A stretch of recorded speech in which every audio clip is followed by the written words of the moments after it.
Neste episódio de Discovery na Escola, conheça 2 líderes que mudaram seus países em Reforma a Todo Custo. Primeiro, vamos viajar para o Egito Antigo, onde um faraó transformou a arte e a cultura de seu povo em A Revolução de Akenaton. Em seguida, vamos visitar São Petersburgo, construída por um implacável czar apaixonado pela cultura europeia em Modernizando a Rússia Medieval.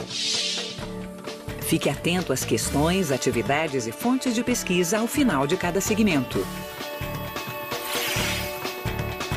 Mentes privilegiadas ou tiranos? Você decide a seguir.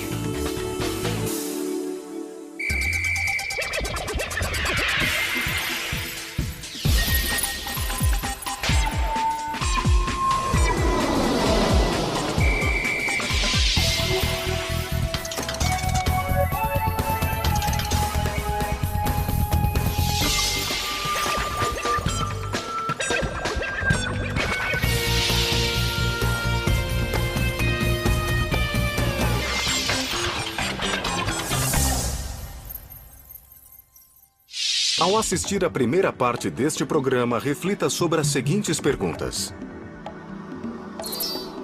Como Akenaton desafiou os sistemas e tradições do Egito Antigo? Como o povo egípcio reagiu às dramáticas mudanças de Akenaton? O Egito Antigo era uma terra que mantinha suas tradições. Os egípcios acreditavam que os deuses garantiam a ordem no mundo e que era preciso se apegar a eles. Até que um faraó tomou o poder. Ele construiu sua própria cidade e mudou tudo.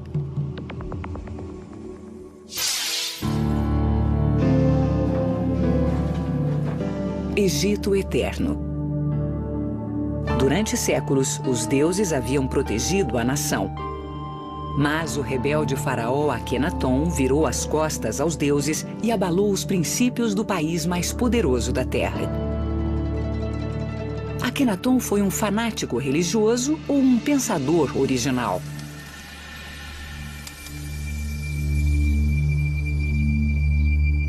Parece que as pirâmides e templos do Egito vão durar para sempre, mas alguns monumentos desapareceram logo após sua construção.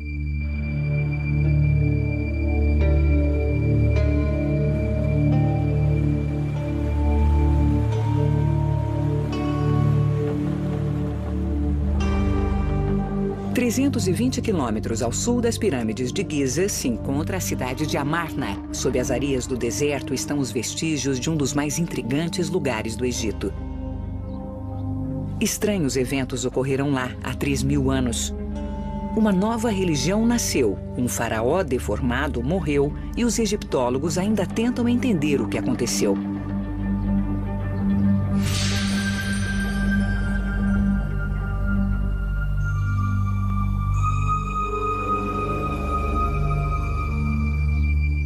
Ao final do século passado, Sir Flinders Petrie, o fundador da egiptologia moderna, desenterrou uma grande cidade perdida no deserto. Ela tinha tudo o que ele esperava: templos, palácios e ruas largas. Ainda assim, faltava alguma coisa. Não havia cenas do faraó derrotando seus inimigos, marchando em batalhas. Também não havia cenas do faraó fazendo oferendas a centenas de deuses egípcios. Não havia deuses. Quanto mais Petrie escavava, mais ficava chocado. As representações do faraó eram disformes. Sua face era alongada, ele tinha seios, quadris largos e coxas inchadas. Por milhares de anos, os faraós haviam sido mostrados como jovens vigorosos e musculosos, prontos para a batalha. Era praticamente como se este faraó fosse uma criatura de outro planeta despejada no deserto egípcio. O que aconteceu aqui 1.300 anos antes do nascimento de Cristo? Para responder, temos que olhar para a família do faraó.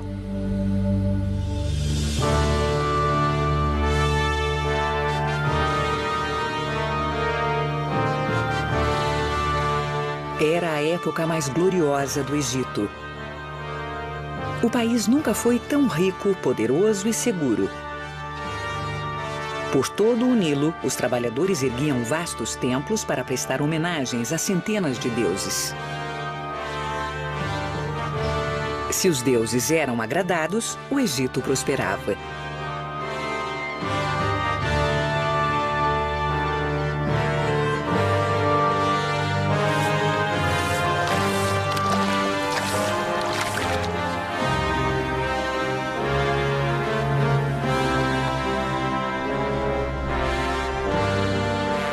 O pai de Akenaton, o faraó Amenhotep III, viveu no grande centro religioso de Tebas, a cidade do deus Amon, cujos depósitos com tetos arredondados ficavam repletos de grãos, óleo, linho e vinho, que pagavam os milhares de sacerdotes a serviço dos deuses.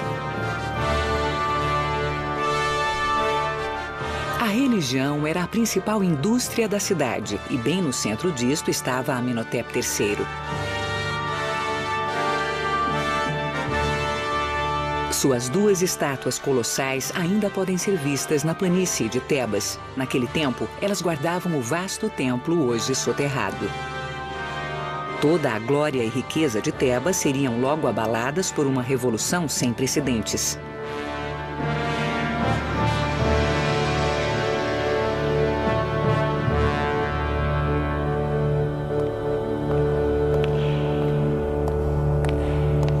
Amenhotep III, também chamado de Amenófis III, comandava o show nos anos de glória do Egito. Não é surpresa que a maior estátua do Museu de Cairo represente o faraó com sua família. Aqui está Amenhotep III. Esta aqui é sua esposa, a rainha Tii. Eles tinham 6 filhos. E o importante é como os filhos foram tratados. Havia 4 filhas. Esta é uma delas. Esta estátua é como um retrato de família. E todas as 4 filhas tinham títulos importantes. Havia também um filho, Tutmés.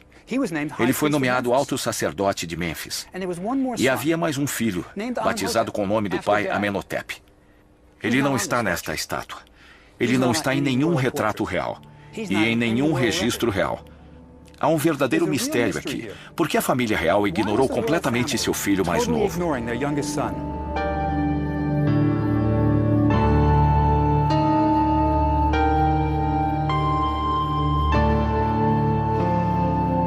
Enquanto seus irmãos recebiam títulos e honras, nada foi dado ao jovem Amenhotep. Quando o séquito real ia ao templo para fazer oferendas ao deus Amon e celebrar os festivais, o pequeno Amenhotep provavelmente era deixado no palácio. Até o deus Amon havia rejeitado o garoto.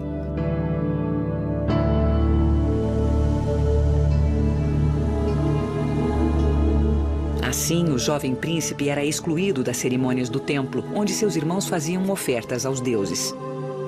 Tudo girava em torno dos templos e de suas centenas de sacerdotes.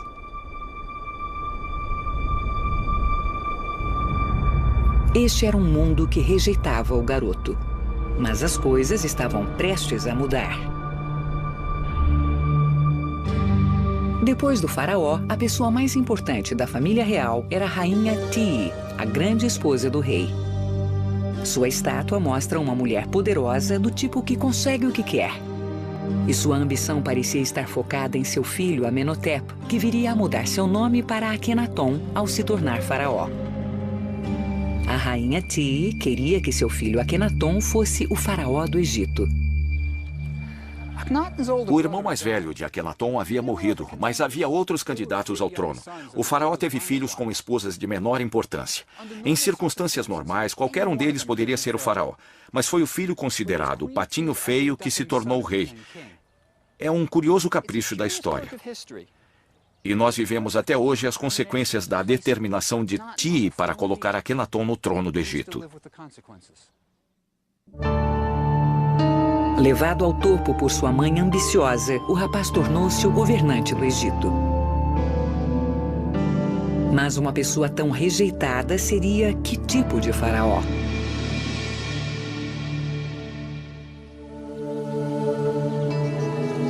Akenaton já se mostrou estranho nos primeiros anos de seu reinado.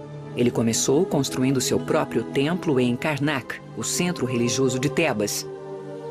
Karnak é um labirinto de templos que cobre mais de 100 acres. Ao longo de 2000 anos, cada faraó colocou seu próprio monumento em Karnak para obter favores dos deuses. Quando Akenaton fez sua contribuição ao templo, o povo do Egito sabia que algo muito estranho havia acontecido. Ele criou um novo estilo de arte. O faraó foi representado com dedos longos nos pés e mãos, quadris largos, seios e face alongada. Até então, nada parecido havia sido visto em um templo egípcio. Mas não acabava aí. Do lado de fora do templo, havia estátuas colossais do faraó que acentuavam ainda mais seus atributos físicos. E isso não era tudo.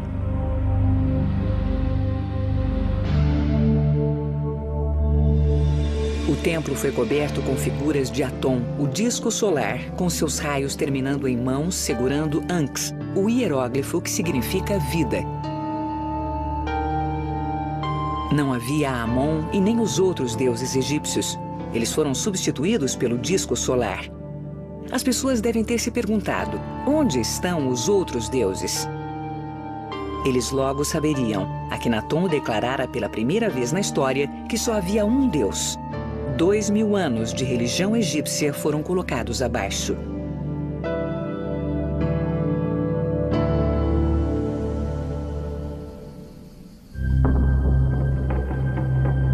Aquele garoto, um dia rejeitado, estava agora no poder.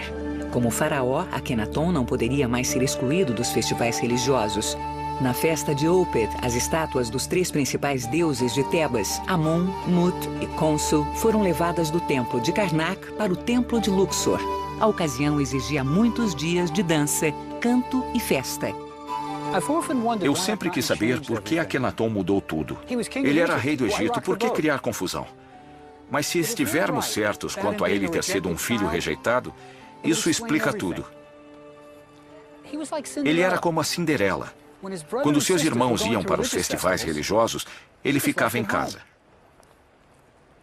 E veja o que ele perdia. O maior show da Terra.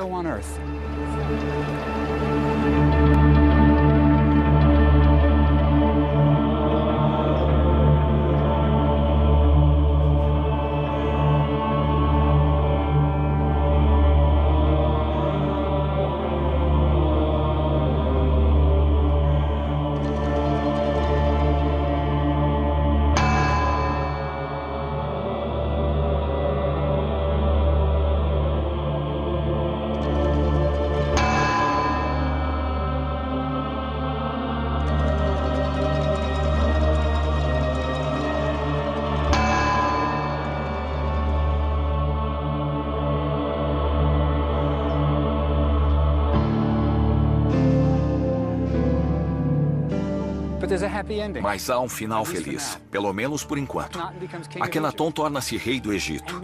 E com o seu poder, ele pode fazer tudo. Ele vai rejeitar os deuses de Tebas, que na verdade nunca foram seus deuses. Ele terá seu próprio deus que o ama, Aton.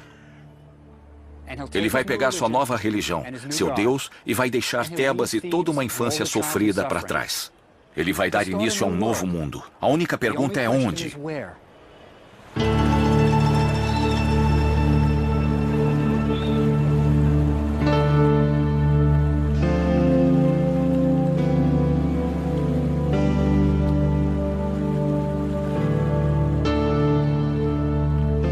A pergunta sobre onde Akenaton deveria recomeçar sua vida foi respondida pelo próprio Aton no 5º ano de reinado do faraó. Quando Akenaton viajava por um trecho desolado do deserto, no meio do Egito, cerca de 290 quilômetros ao norte de Tebas, o sol surgiu no horizonte. Ele parecia descansar sobre as montanhas. O hieróglifo que representava o horizonte era o sol sobre a montanha. O horizonte representava o princípio e o fim. Este era o sinal que Akenaton precisava para construir seu campo dos sonhos. Aton havia aparecido dizendo-lhe para construir sua cidade no deserto ermo. Ele a chamou de Akhetaton, o horizonte de Aton. Akhenaton mandou fazer alguns entalhes nos limites da cidade que contavam sua visão mística. Depois da visão que o levou a construir sua própria cidade, Akhenaton liderou um pequeno grupo de Tebas para o árido local atualmente chamado Amarna. Akhenaton não estava mais sozinho. Agora ele estava casado com Nefertiti, uma das mais belas mulheres da história. E tinha sua própria família, uma esposa, 2 filhas e 4 que ainda viriam. O garoto rejeitado havia percorrido um longo caminho. Devia haver um incrível sentimento de entusiasmo na nova cidade. Os moradores eram pioneiros de uma nova religião e o faraó era seu líder.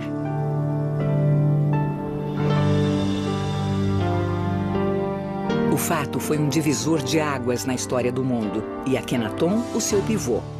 Mas o restante do Egito aceitaria a nova religião do faraó?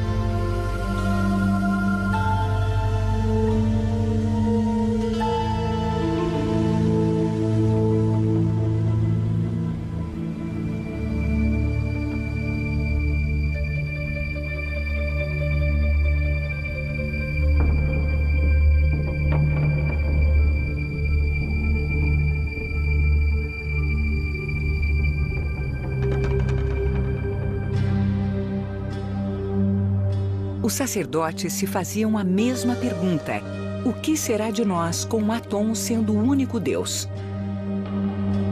O que será do vasto templo de Amon em Tebas se o faraó não acredita mais em deuses? O que acontecerá aos milhares de sacerdotes?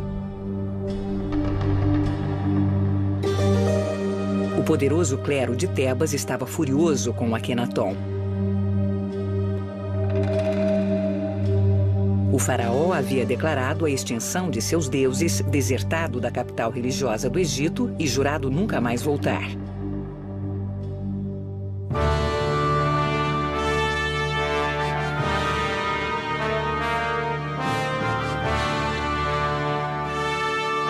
A religião não foi a única coisa a ser mudada por Akhenaton. Uma tradição artística de milhares de anos desapareceu. Antes de Akhenaton, a arte egípcia permanecera a mesma por séculos. No Egito, a intenção da arte era a eternidade e as mudanças eram evitadas. Uma estátua de um faraó do ano 2500 a.C. não é muito diferente de uma feita 2000 anos depois.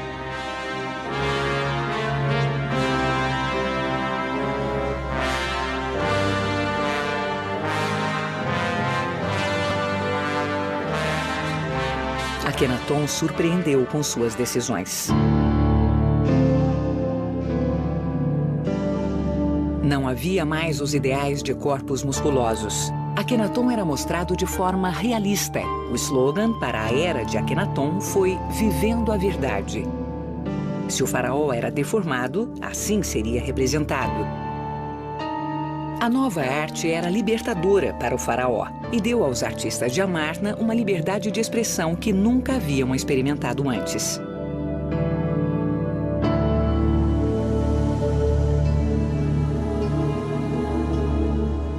Cenas da família real poderiam ser feitas sem amarras às tradições. Os membros da família eram mostrados informalmente, se beijando, se tocando e fazendo refeições juntos. A privacidade dos faraós nunca foi invadida no Egito Antigo. Akhenaton permitiu isto.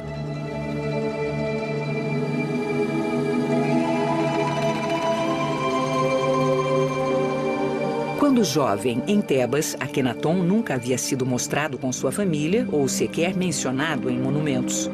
Mas em Amarna, ele podia dizer: "Me aceitem como eu sou". Pela primeira vez na vida, Akhenaton podia ser ele mesmo.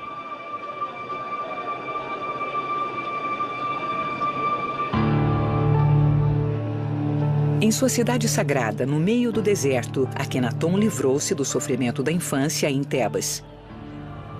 Mas ele também se afastou da realidade. O Egito estava morrendo. Por mais de 10 anos, Akenaton viveu em sua amada Amarna, com os pensamentos voltados somente para a religião e para seu Deus pessoal. Ninguém estava preocupado em governar o país.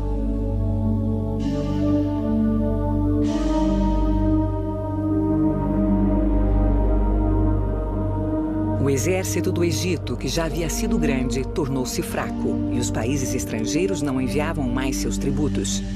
Dos postos remotos da Síria e do Líbano, os embaixadores escreviam para dizer que eles não eram mais respeitados. Isolado dos problemas do Egito e da realidade, Akenaton vivia feliz com seu novo Deus, sua nova família e sua nova cidade. Mas depois de 14 anos de casamento, sua linda esposa Nefertiti faleceu. Sua segunda esposa, Kia, também havia morrido. O faraó estava sem uma mulher ao seu lado. Akenaton cresceu no meio de mulheres, 4 irmãs e sua poderosa mãe, a rainha Tii. Nefertiti sempre esteve ao seu lado, compartilhando seus sonhos.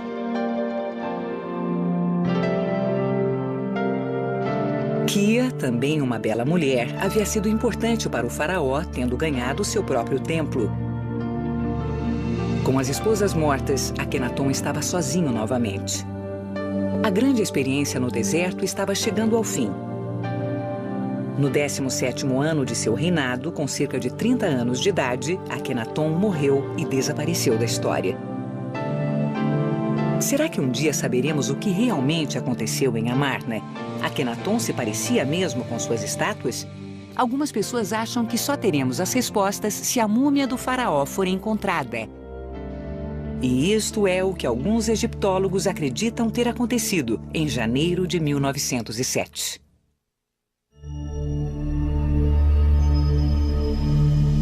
De todas as múmias de reis já descobertas, nenhuma causou mais controvérsia do que a encontrada na tumba 55 do Vale dos Reis.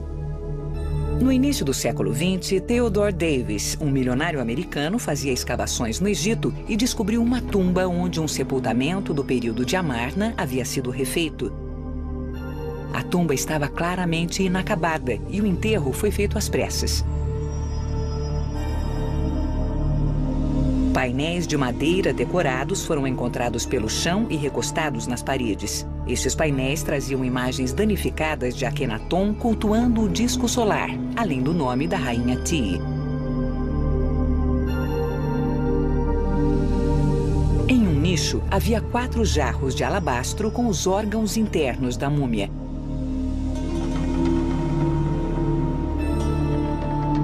No chão havia uma urna muito danificada, feita com milhares de pastilhas incrustadas e pedras semi-preciosas, com formato de asas protetoras. Mas os cartuchos contendo o nome do ocupante haviam sido arrancados. Até hoje, a identidade da múmia da tumba 55 é um mistério. Mas uma explicação dos motivos que levaram Akenaton e a família real a serem representados por estátuas disformes pode ser dada por um grupo de cientistas que trabalha com a síndrome de Marfan. Esta doença genética afeta o tecido conjuntivo e apresenta características como face alongada, queixo protuberante, dedos finos e olhos incomuns. Se Akenaton sofria dessa doença, cada uma de suas filhas tinha 50% de chance de herdá-la. Mesmo após a morte, Akenaton rebelou-se contra as tradições do Egito, rejeitando o local onde seus ancestrais foram enterrados. Ele escolheu o remoto Vale de Amarna para sua tumba e deixou o lugar parecido com o Vale dos Reis, onde seu pai foi enterrado. Talvez a criança que existia nele ainda queria ser aceita. Nesta tumba, o pensador religioso mais original do mundo antigo foi posto para descansar. Ele precedeu Moisés e Jesus Cristo muito antes que o povo do Antigo Egito estivesse preparado para ter um Deus único.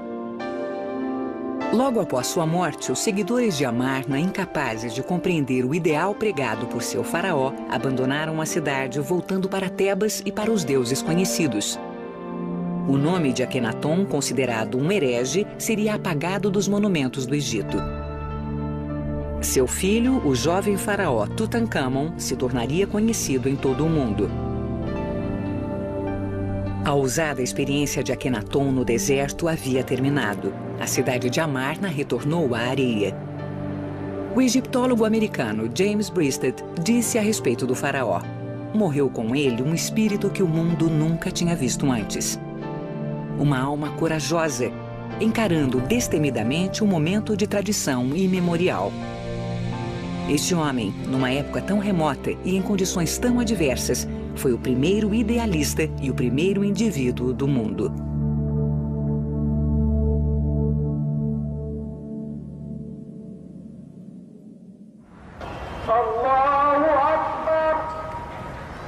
Há 3.000 anos, o rebelde faraó Akenaton insultou os habitantes do Vale do Nilo, pregando o culto a um único Deus. Menos de 100 anos após a morte de Akenaton, Moisés pregaria a um único Deus aos israelitas, às margens do Nilo.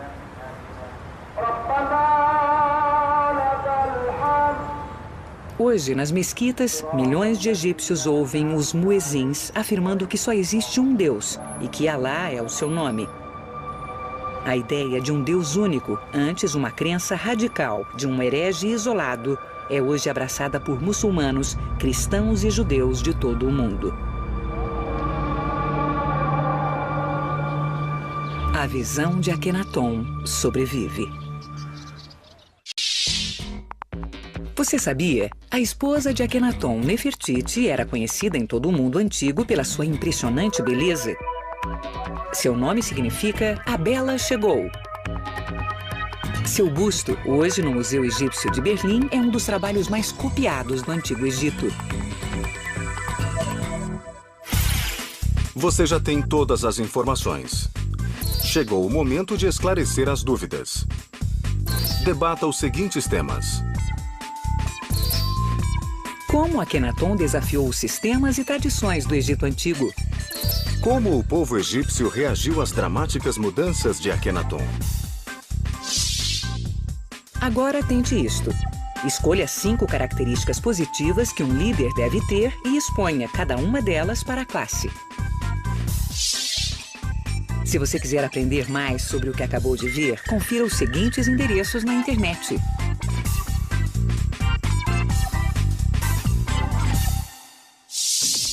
Enquanto você assiste a segunda parte deste programa, reflita sobre as seguintes perguntas. O que Pedro o Grande aprendeu com suas viagens a outros países europeus? Quais dificuldades Pedro o Grande enfrentou para construir a cidade de São Petersburgo? Depois de Akenaton, muitos líderes poderosos revolucionaram seus países. Nem todos tiveram sucesso, mas a visão e determinação de Pedro o Grande transformaram a Rússia do século XVIII e levaram à construção de São Petersburgo.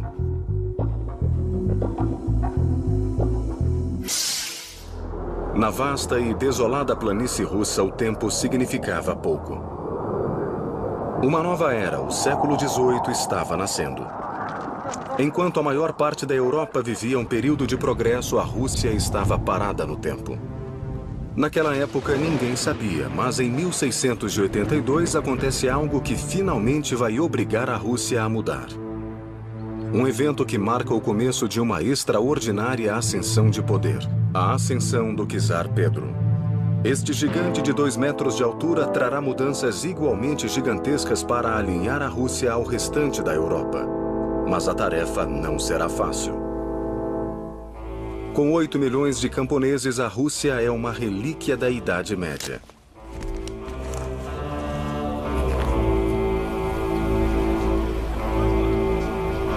Isolados do mundo exterior, os domos bizantinos do Kremlin refletem séculos de resistência ao progresso e à reforma. O Palácio dos Romanovs permanece como um firme símbolo da inabalável dominação dos czares.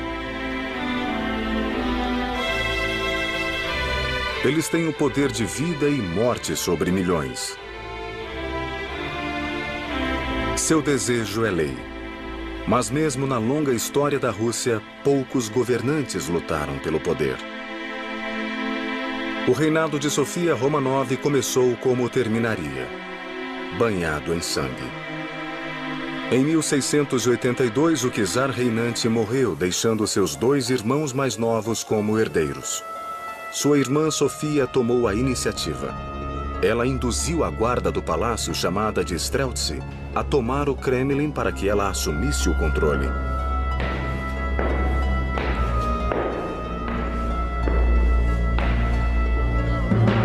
Arrancados de suas camas e caçados como animais, os inimigos de Sofia são assassinados sem piedade.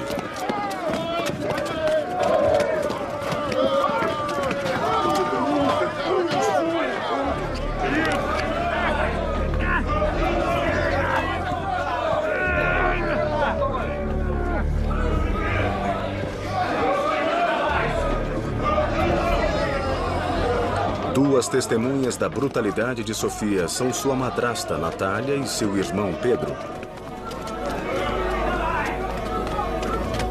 Pedro, de 10 anos, é o herdeiro mais novo.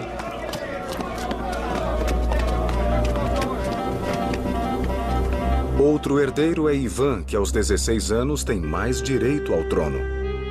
Mas sua saúde é frágil e sua mente infantil não evoluía. Como um dos herdeiros é muito jovem e outro muito fraco, uma decisão incomum é tomada. Os irmãos vão dividir a coroa, tendo Sofia como regente. Em uma cerimônia única, os 2 jovens foram sagrados como czares. Mas o tempo corria no regime de Sofia.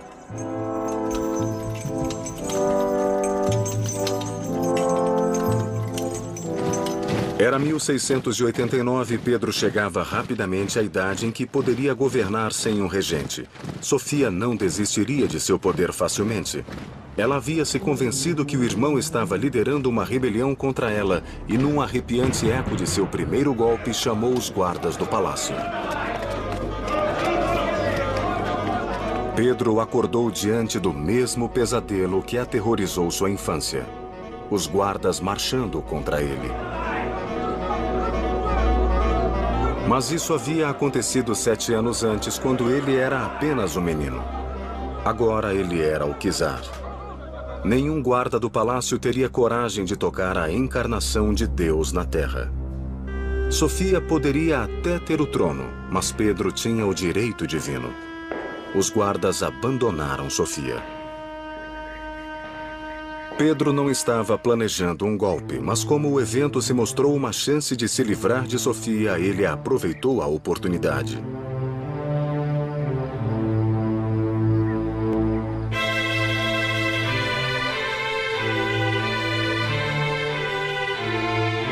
Ela foi banida para um convento fora de Moscou, de onde não sairia mais.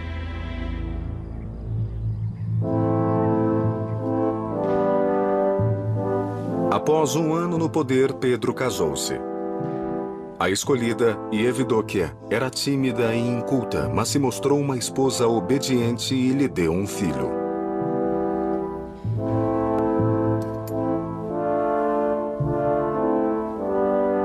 Pedro tinha uma família e um herdeiro. Ele conseguiu pôr a casa em ordem.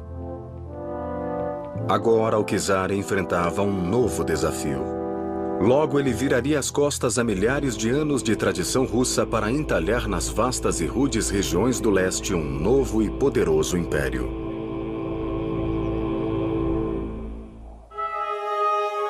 A Rússia estendia-se das fronteiras geladas da Suécia pelas regiões selvagens do Oriente até os limites do Oceano Pacífico.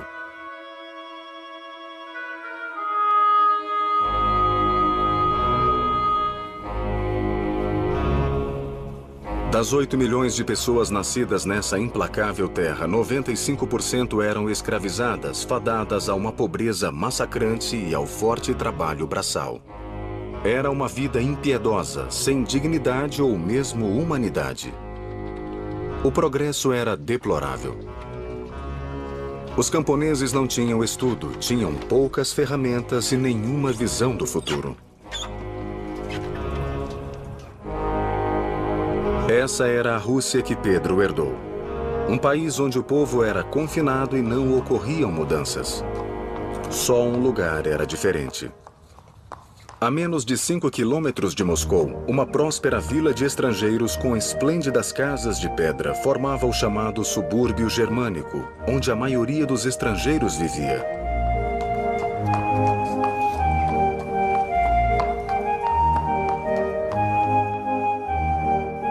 Do subúrbio germânico vieram os mais engenhosos instrumentos. Para Pedro, eles eram fascinantes e frustrantes ao mesmo tempo. Ninguém na sua corte conseguia entender aquela confusão de alças de metal. Mas então o subúrbio ofereceu seu maior presente. Um homem com a capacidade de explicar. O mercador holandês Frans Timmerman trouxe a tecnologia à vida. Ele revelou o segredo do sextante, um instrumento usado para medir distâncias no mar. Ele podia transformar marés, ventos e ondas em poderosos aliados. Timmerman abriu os olhos de Pedro para os sonhos do mar, e o czar não o decepcionou. Pedro mandou construir 5 navios em um lago a 140 quilômetros de Moscou, o corpo d'água mais próximo. Ele aprendeu as habilidades da marcenaria sozinho e trabalhou duro orientado por artesãos europeus. O czar se orgulhava do que havia aprendido, deixando sua marca. Pedro iniciou uma trajetória extraordinária. Se antes algum czar havia deixado os limites da Rússia, teria sido em nome da guerra. Mas Pedro estava embarcando em uma missão diferente. Ele estava indo roubar ideias, conhecimento e mentes talentosas pela Europa. Em março de 1697, Pedro deixou Moscou. A pompa e cerimônia também foram deixadas para trás.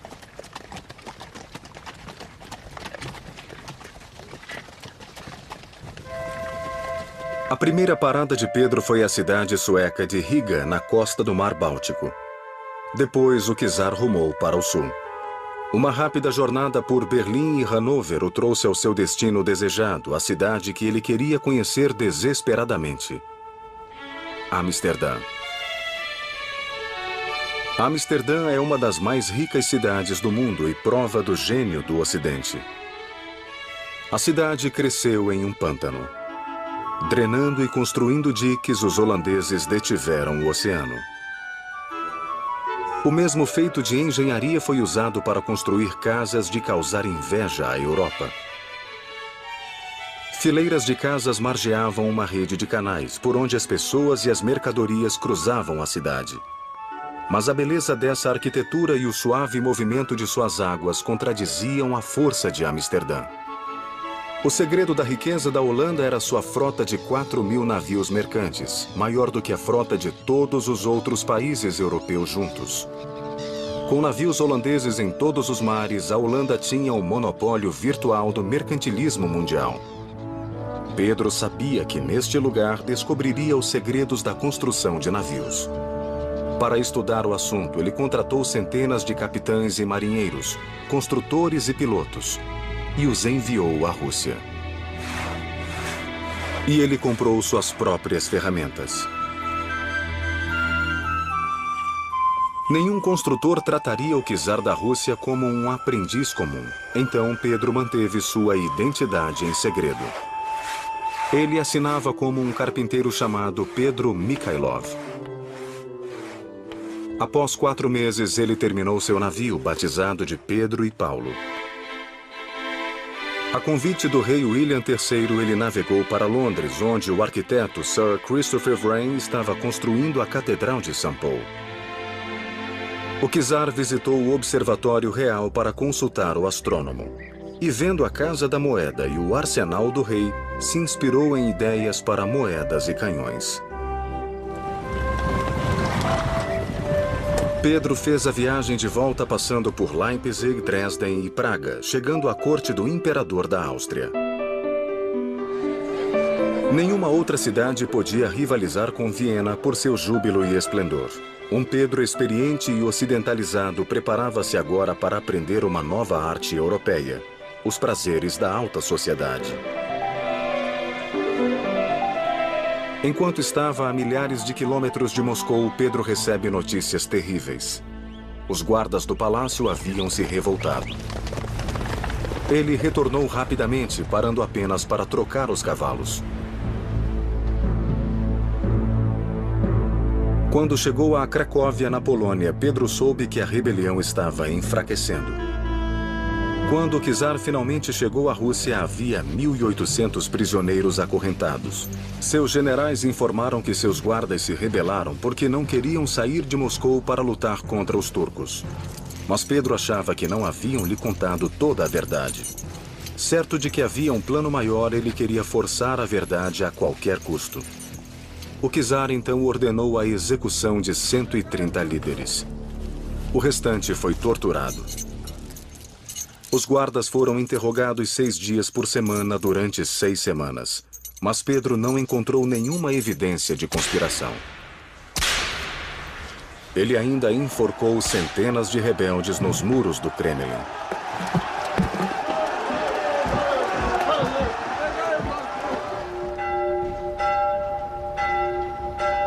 Pedro encontrou oposição de seus seguidores, mas ainda iria provocar a ira de um inimigo maior: Deus e a Igreja.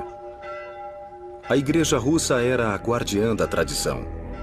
A vida era governada pelas badaladas de seus sinos. Embora fosse devoto e responsável, Pedro odiava a oposição da Igreja às mudanças. No mesmo dia em que retornou do Ocidente, ele desafiou uma crença básica da instituição. Barbear-se era um pecado mortal porque desfigurava a imagem do homem criado por Deus. Mas Pedro estava barbeado, como a maioria dos ocidentais. Como os homens da corte o acolheram após sua longa ausência, Pedro produziu tesouras e cortou suas barbas, começando pelos comandantes de seu exército. O czar determinou um modo de vestir europeu por decreto. Para ter barba, os russos tinham de pagar uma taxa e usar uma pequena medalha de bronze com os dizeres "taxa paga". Embora essas ações mostrassem um homem inclinado à mudança, elas contrariavam o grande plano de Pedro: fazer da Rússia um império. Aos 28 anos, o czar finalmente tinha uma frota, mas nenhum marinheiro.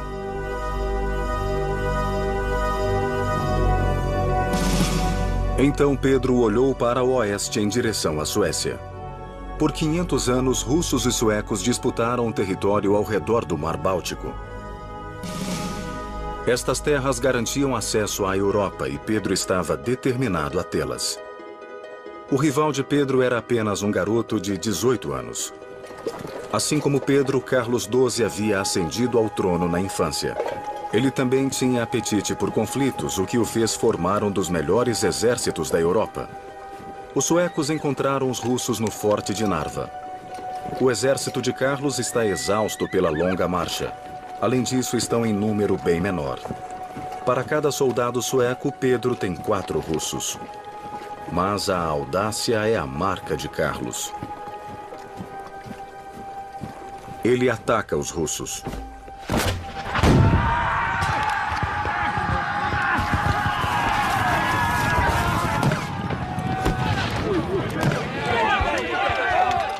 Diante da grande desvantagem, a ousadia de Carlos é recompensada. A Suécia vence. A Rússia agora está aberta a invasões. Até Moscou está vulnerável. Para defendê-la, Pedro tem que reconstruir seu exército e reequipá-lo. Sem matéria-prima, ele fez o impensável. Pegou os sinos das igrejas russas e os derreteu.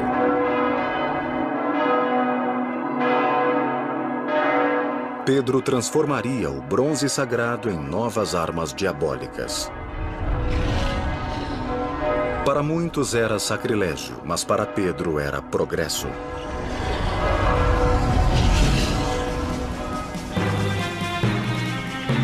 No verão de 1701, Pedro teve um golpe de sorte. Carlos XII voltou sua atenção da Rússia para a Polônia, considerada uma ameaça mais perigosa. A mudança deixou os menores fortes do Báltico à mercê de Pedro. Em uma única noite, ele bombardeou o forte de Nyanskans. Este caiu e Pedro teve o que queria: uma saída para o Mar Báltico. O czar se sentiu triunfante. Para celebrar, anunciou a construção de uma cidade. A terra estava molhada e enlameada, mas as imagens de Amsterdã, construída em um pântano drenado, estavam frescas na memória de Pedro. Se os holandeses conseguiram, ele também conseguiria. São Petersburgo foi construída sobre lama e ossos. Pedro assistiu a cada estágio da construção de uma cabana de 3 cômodos. Ele não via o prenúncio do fracasso, mas sim uma cidade emergindo com um forte e um porto. Uma cidade de onde ele lançaria seu império. Mas nem todos compartilhavam este sonho. Os russos pagavam pelo elevado custo da construção com vidas e dinheiro. Quando Pedro mandou cada nobre da região construir um palácio de pedra na distante São Petersburgo, a imensa despesa tirou 2/3 de sua riqueza. Tudo precisava ser importado, inclusive as pedras. Cada carruagem trazia uma remessa nova. Também havia carência de habitantes. Como nenhum russo iria querer morar num pântano por vontade própria, o czar convidou sua corte a mudar para a nova capital. Já que seria perigoso recusar o convite, todos aceitaram.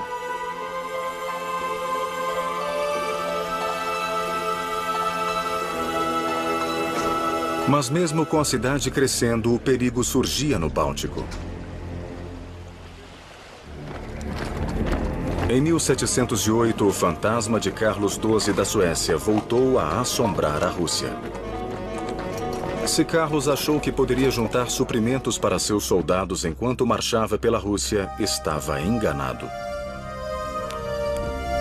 Pedro se adiantou e, por onde o exército sueco iria passar, criou um cenário de desolação. Vilas foram despovoadas e destruídas. Para onde Carlos olhasse, achava apenas ruínas. Pela Rússia, nenhum sacrifício era grande demais. Em 1709, os 2 exércitos se encontraram em Poltava. Conforme os suecos avançavam, sua sorte ia de mal a pior. Pouca coordenação entre seus generais deixava seu principal exército em desproporção de 5-1. Ao meio-dia, a vitória era de Pedro. Carlos XII foi obrigado a fugir em um cavalo emprestado e procurar abrigo na Turquia. A Suécia jamais seria forte o suficiente para ameaçar Pedro e a Rússia. O confronto final de Pedro o Grande não seria com um monarca externo, mas com alguém de sua própria família. Como um conquistador, ele não era desafiado, mas como pai era um fracasso. Sua relação com seu filho Alexis é fria e distante. Alexis é o oposto de Pedro, fraco, devoto e conservador. Então Pedro dá um ultimato. Alexis precisa se fazer digno de reger a Rússia ou deve servir a Deus como monge. Alexis escolhe uma terceira opção. Ele foge. Vai para Viena e em seguida para Nápoles, onde se esconde. Mas os ministros de Pedro o caçam e o arrastam de volta à Rússia para encarar a fúria de seu pai.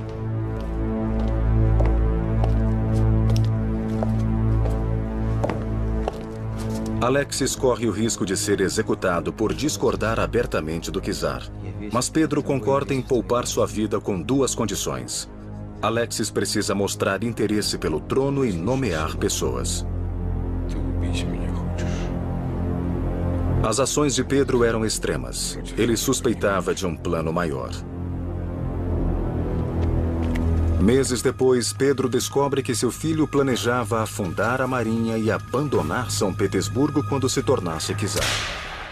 Alexis é julgado por traição e é torturado. Em seu último ato de desafio, Alexis morre antes de poder ser executado, provavelmente devido à tortura. Apesar de seus defeitos, nenhum outro monarca russo conquistou tantas coisas quanto Pedro. Ele tinha visão para conceber grandes mudanças e energia para realizá-las. Seu reino foi de uma contínua expansão territorial. Ele envolveu-se em guerras durante 21 anos, criando um moderno exército e fundando a Marinha da Rússia. Ele construiu portos, fortes e uma nova capital. Mudou a face da Rússia para sempre. E fez tudo sem tomar emprestado uma única moeda de qualquer homem ou nação. Ele realizou tudo com o sacrifício de seus mais humildes aliados e, em última instância, dele mesmo. Em 1723, Pedro foi atingido por uma infecção crônica na bexiga e se submeteu a uma dolorosa operação para a remoção de cálculos. Sua recuperação parecia e ele terminou seu duro projeto visitando fortificações na costa do Mar Báltico. Mas uma vida de determinação singular teve fim com um momento de descuido pessoal. Em novembro de 1724, Pedro mergulhou no mar para resgatar alguns de seus soldados de um navio afundando. Ele pegou um resfriado que se transformou em febre. Retornou para São Petersburgo enfraquecido. Sua antiga infecção havia voltado. Numa dor insuportável, Pedro implorou pela absolvição de seus pecados em nome do bem que ele tinha tentado fazer ao seu povo.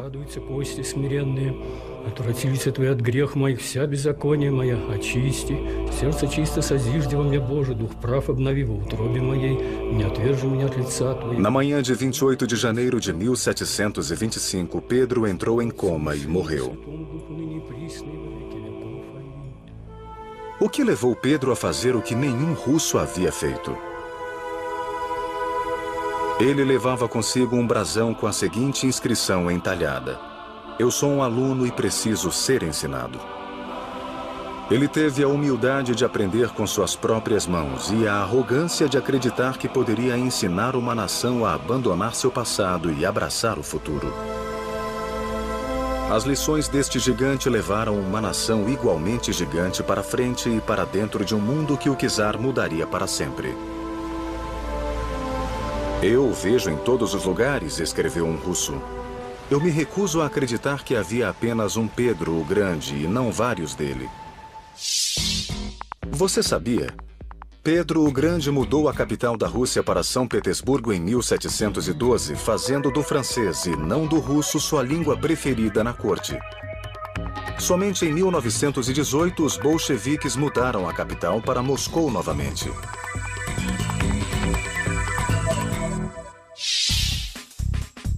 Você já tem todas as informações. Chegou o momento de esclarecer as dúvidas. Debata os seguintes temas. O que Pedro o Grande aprendeu com suas viagens a outros países europeus? Quais dificuldades Pedro o Grande enfrentou para construir a cidade de São Petersburgo? Agora tente isto. Faça um guia de viagens de São Petersburgo.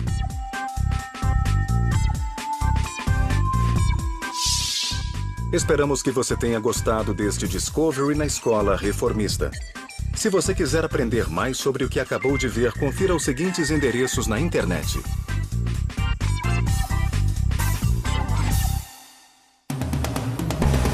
Versão brasileira Vox Mundi.